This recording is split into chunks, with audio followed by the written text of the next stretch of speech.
Bihira ang kapatid na nagpapahiram nang hindi ka pinapahiya. Hindi lahat ng kapatid na may pera, obligadong magpahiram. Pero bihira ang kapatid na tumutulong na hindi ka muna pinaparamdam na maliit ka. May nagpapahiram ng pera pero paulit-ulit niyang tinatanong kung saan mo ba ginastos yung hiniram mo. May tumutulong pero kinabukasan alam na ng buong barangay kung bakit ka humihingi ng tulong at kung ano ang problema mo. May nagbibigay pero sa bawat away ibabalik sa mukha mo kung magkano ang naitulong niya.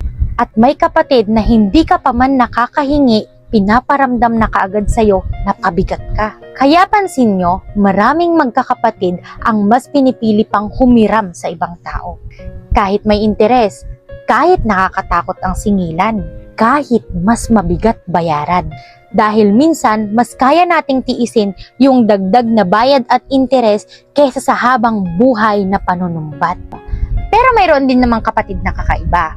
Yung kapag sinabi mong gipit ka, hindi ka kaagad hinuhusgahan. Hindi ka iniimbestigahan na parang kriminal. Hindi niya kinikwento sa ibang kamag-anak nyo yung sitwasyon mo. Hindi niya kinukunan ng litrato ang perang ipapahiram sa'yo para ipakita sa ibang tao. Mas mahirap pa kapag kapatid mo ang lalapitan. Pero sana, matuto rin tayong rumispeto sa mga kapatid nating nagpapahiram. Huwag nating abusuhin dahil lang sa mabait. Huwag nating isin kapag nagtatanong tungkol sa bayad. Huwag tayong bumili ng luho kapag alam naman natin na yung perang hiniram natin kailangan na rin niya. At kapag hindi pa naman talaga kayang magbayad, mag-update ka man lang. Sabihin ang totoo, humingi ng palugit ng maayos.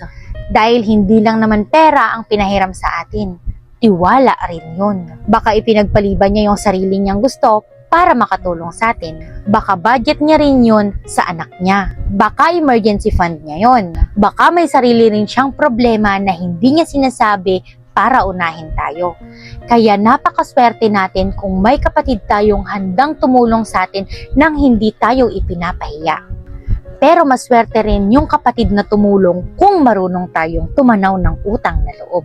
Tumupad sa usapan at protektahan ang tiwalang ibinigay niya. Hindi sukatan ng pagmamahal ang laki ng perang ipinahiram. At hindi rin dapat maging sukatan ng pagkatao ang panahong kailangan nating manghiram. Lahat naman tayo pwedeng mga ilangan. Ngayon, ikaw ang gipit, pero baka bukas, siya naman. Kaya sana sa loob ng pamilya, may tulong na hindi nakakasugat at may mga pangakong hindi tinatakasan. Kayo, kung tatanungin sa karanasan nyo, ano ang mas masakit? Ang hindi mapahiraman o yung mapahiraman nga pero paulit-ulit namang pinapahiya? Ang mabuting kapatid, hindi ginagamit ang pagtulong para magmukhang mas mataas. At ang responsableng kapatid, hindi ginagamit ang pagmamahal para makaiwas sa pagbabayad.